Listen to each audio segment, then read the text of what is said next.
देखिए हमें निकालना है 64 की पावर 1/2, 64 की पावर 1/2। तो सबसे पहले क्या करना है इस क्वेश्चन में, इस क्वेश्चन में जो आपका 64 है इसके आपने अभाज्य गुणनखंड जिसको प्राइम फैक्टर बोलते हैं, प्राइम फैक्टराइजेशन कर लेंगे। 2 तिये 6, 2 दूनी 4, फिर 2 एकम 2, 2 छके 12, 2 8 जा 16, 2 8 16, 2 4 जा 8, 2 चौके 8, 2 2 जा 4। ये प्राइम फैक्टराइजेशन या अभाज्य गुणनखंड क्या होता है? अभाज्य गुणनखंड का मतलब होता है किसी भी संख्या को उसके अभाज्य गुणनखंड के रूप में लिखना। इसलिए जैसे हम 64 को लिखेंगे तो इनकी मल्टीप्लाई के रूप में लिखेंगे जो आपके 2 आए हैं, 1 2 3 4 5 6। तो ये आपका 2 into 2 into 2 into 2 into 2 into 2, तो ये आ जाएगा 2 की पावर 6। अभाज्य गुणनखंड क्या होते हैं? जो सिर्फ और सिर्फ जिनके 2 ही गुणनखंड होते हैं, तो खुद वो और एक 1। तो हमने क्या किया, 64 की जगह पे हम लिख देंगे 2 की पावर 6 की पावर 1/2। फिर क्या करेंगे, आपने एक रूल पढ़ा है, अगर a की पावर m की पावर अगर n हो तो ये जो पावर होती है आपस में मल्टीप्लाई हो जाती है। यही रूल जो हम यहाँ पर अप्लाई करते हैं। पावर की पावर है तो 2 की पावर 6 इंटू 1/2 हो जाएगा, और ये 2 1 जा 2, 2 3 जा 6, तो ये आपके पास आएगा 2 की पावर 3। और 2 की पावर 3 को जैसे ही आप सोल्व करेंगे तो 2 की पावर 3 क्या हो जाएगा, 2 इंटू 2 इंटू 2, और 2 2 जा 4, 2 जा 8, तो यही आपका आंसर आ जाएगा। उसके बाद हम चलते हैं दूसरे क्वेश्चन में। दूसरा क्वेश्चन आपके पास 32 की पावर 1/5। आपने भी इस क्वेश्चन को सेम वैसे ही सोल्व करना है। सबसे पहले आप 32 का प्राइम फैक्टर्स करेंगे, 2 पे स्टार्ट करेंगे, 2 1 जा 2 और 1 2 6 जा 18, फिर 2 पे 2 8 जा 16, फिर 2 पे 2 4 जा 8, फिर 2 पे 2 2 जा 1। तो ये आपके पास कितना आ गया 32। अगर आप लिखेंगे तो ये आपके पास आ जाएगा 2 इंटू 2 इंटू 2 इंटू 2, तो ये आ गया आपके पास 2 की पावर 5। फिर आप क्या करेंगे, जहाँ पर भी आपका देखिए आपने पहले स्टार्टिंग कहाँ से करी थी, 32 की पावर 1/5, तो यहाँ क्या करेंगे आप, 32 की पावर 1/5 था और 32 को आपने लिख दिया 2 की पावर 1/5, सॉरी 2 की पावर 5। तो आप 32 जहाँ पर भी 32 था वहाँ लिख दिया 2 की पावर 5 की पावर 1/5। फिर वही आपने अभी भी फॉर्मूला मैंने अभी बताया आपको, a की पावर m की पावर n होता है, तो वो आपका क्या होता है, पावर आपस में मल्टीप्लाई हो जाती है। तो यही लॉजिक आप यहाँ पर लगाएंगे, 5 इंटू 1/5, 5 से 5 आपका कैंसिल हो गया, तो ये बचा 2 की पावर 1, जिसको आप सिंपली 2 भी लिख सकते हैं, और यही आपका आंसर हो जाएगा।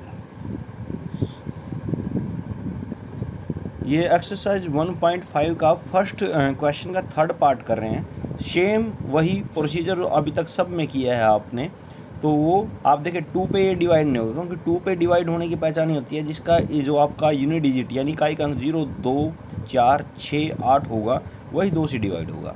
आप देखते हैं क्या ये 3 पे जा रहा है, अगर इसके डिजिट का सम किया जाए 1 + 2 + 5, तो ये आपका 8 बन रहा है, और 8 3 से डिवाइड नहीं होता, तो इसी वजह से ये 3 पे बन जाएगा। आप चेक करते हैं क्या ये 5 पे जाएगा, बिल्कुल जाएगा, क्योंकि अगर यूनिट डिजिट 0 या 5 होता 5 पे चला जाता है। 5 2 जा 10, 5 5 जा 25, फिर 5 पे गया, 5 5 जा 25, तो ये आपका 125 ये आपका आ गया 5 इंटू 5 इंटू में 5, तो इसको आप लिख सकते हैं 5 की पावर 3, यानी 125 की जगह पे आप लिखेंगे 5 की पावर 3, और यही चीज़ आप यहाँ पर करेंगे, जहाँ पर 125 वहाँ लिख देंगे 5 की पावर 3 की पावर 1/3।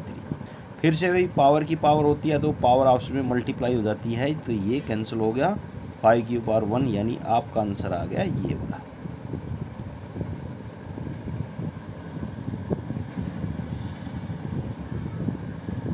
अब हम करते हैं दूसरे क्वेश्चन का पहला पार्ट। इसमें क्या है, 9 की पावर 3/2 है। इसको आप ऐसे भी लिख सकते हो ब्रैकेट के अंदर डालकर, फिर 9 के आप अभाज्य गुणनखंड प्राइम फैक्टर करेंगे, 2 पे जाएगा नहीं 3 पे जाएगा, तो 9 को हमने लिख दिया 3 इंटू 3, मतलब 3 की पावर 2। फिर जहाँ पर 9 है, 9 की जगह पे आप लिखेंगे 3 की पावर 2 की पावर 3/2। पावर की पावर वो आपस में मल्टीप्लाई हो जाता है, 3 की पावर हो जाएगा 2 इंटू में 3/2 और ये 2 से 2 कैंसिल हो गया क्योंकि ये आपका न्यूमरेटर यानी अंश में और ये हर में है। तो आपके पास बचा क्या 3 की पावर 3 और 3 की पावर 3 का मतलब होता है 3 इंटू 3 इंटू 3।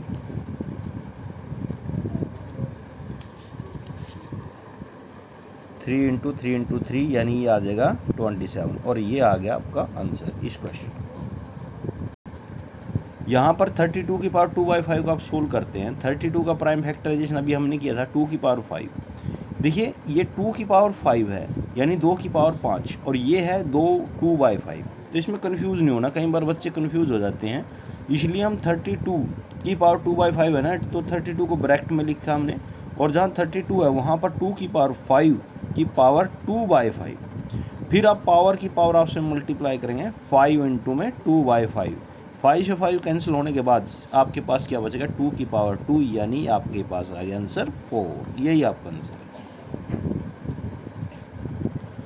अब इसका थर्ड क्वेश्चन देखिए, सेकंड क्वेश्चन का थर्ड पार्ट 16 की पावर 3/4।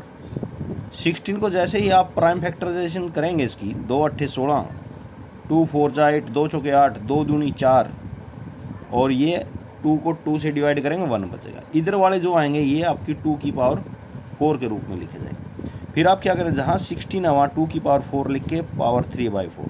पावर की पावर फिर वही कंसेप्ट, पावर की पावर मल्टीप्लाई होता है, 4 से 4 कैंसिल तो 2 की पावर 3 यानी 2 2 जा 4 2 जा 8। तो आपका आंसर आ गया 8। यही आपका आंसर है।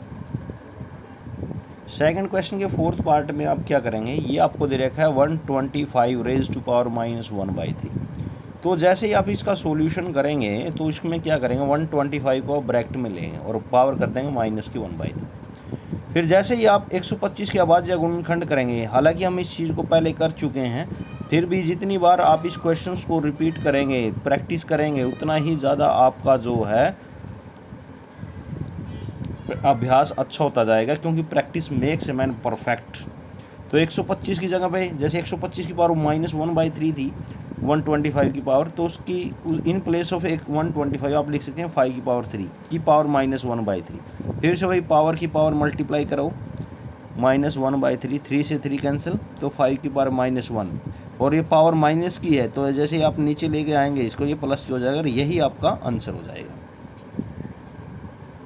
अब देखिए हमारा जो है 1.5 का सेकंड क्वेश्चन भी कंप्लीट हो गया है, इसके सारे पार्ट कंप्लीट हो गए हैं। अब हम चलते हैं 1.5 का थर्ड क्वेश्चन, और थर्ड क्वेश्चन का आप पहला पार्ट करेंगे।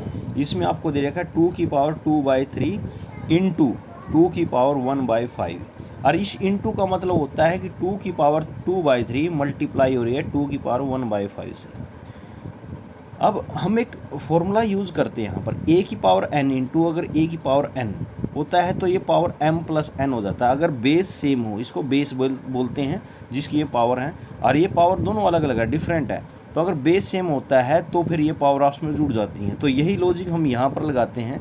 तो ये 2 की पावर 2/3 प्लस 1/5। फिर इनका आप देखो दोनों जो अब कभी भी आप ये आपने इसकी जो पावर है ये फ्रैक्शन में है, भिन्न में है, इनको जोड़ना है। इनको जोड़ने के लिए क्या करते हैं, इन दोनों का एलसीएम लेते हैं। जो दोनों के आपके हर हैं, डिनोमिनेटर हैं, इन दोनों का एलसीएम लेंगे तो ये एलसीएम जो है आपके पास 15 आएगा। अब 3 की टेबल में 15 कितने पे आता है, 5 पे आता है। उस 5 को जब 2 से मल्टीप्लाई करेंगे, जो इसका न्यूमरेटर अंश था, तो ये 10 हो गया। प्लस 5 की टेबल में 15 3 पे, उस 3 को ऊपर मल्टीप्लाई करेंगे तो 1 है, तो 1 से मल्टीप्लाई तो 3 आ गया। तो ये आपके पास आ गया 10 + 3 13/15। ये हो गया। थोड़ा लिखते टाइम ध्यान रखना, कई बच्चे इसको लिखते टाइम इस 2 को बिल्कुल इसके साथ ले आते हैं, जिससे कि आपका क्वेश्चन आपका थोड़ा गलत होने के चांस रहते हैं, क्योंकि लिखने के दौरान आपसे मिस्टेक होने के चांस रहते हैं। थोड़ा इसको अवॉइड करें। नेक्स्ट क्वेश्चन आपके पास 1/3 की power 3 all raise to power 7। तो ऐसे क्वेश्चंस को करने के लिए एक तो तरीका ये है कि ये पावर एक बार 1 की ले जाए और एक बार जो आपके पास इसका हर है 3 की पावर 3 उसकी पावर ले जाए। फिर वही 1 की पावर चाहे कितनी बार भी 1 को 1 से मल्टीप्लाई 1 ही आएगा, और 3 की पावर 3 है, फिर पावर की पावर मल्टीप्लाई होगा 3 की पावर 21 हो जाएगा। ये देखिए 1/21 जो पावर है प्लस की है, जैसे ही अगर आप इसको लिखने जाएंगे तो ये पावर ऊपर जाते ही माइनस की हो जाएगी, और यही आपका आंसर हो जाएगा इस क्वेश्चन का आंसर।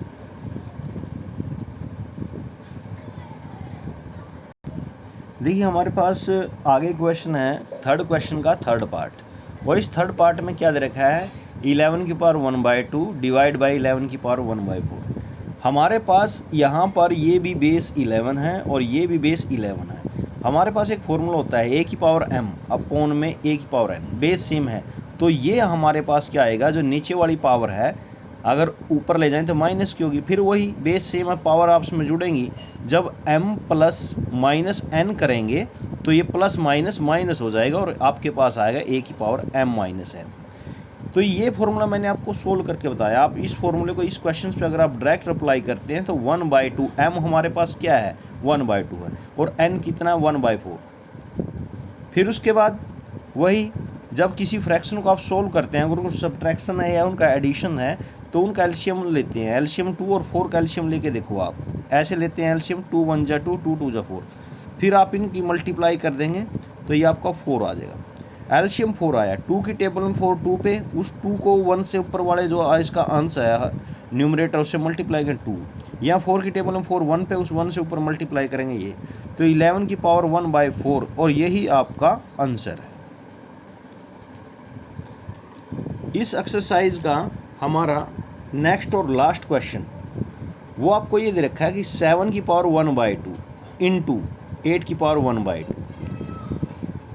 अब कोई भी क्वेश्चन क्यों ना आ जाए, सबसे पहले हमें उसका रूल पता होना चाहिए कि अगर ऐसा हो a की पावर m इंटू में b की पावर m, अब की बार बेस अलग अलग है, पावर सेम है, तो उसको हम ऐसे लिख सकते हैं a मल्टीप्लाई b की पावर m।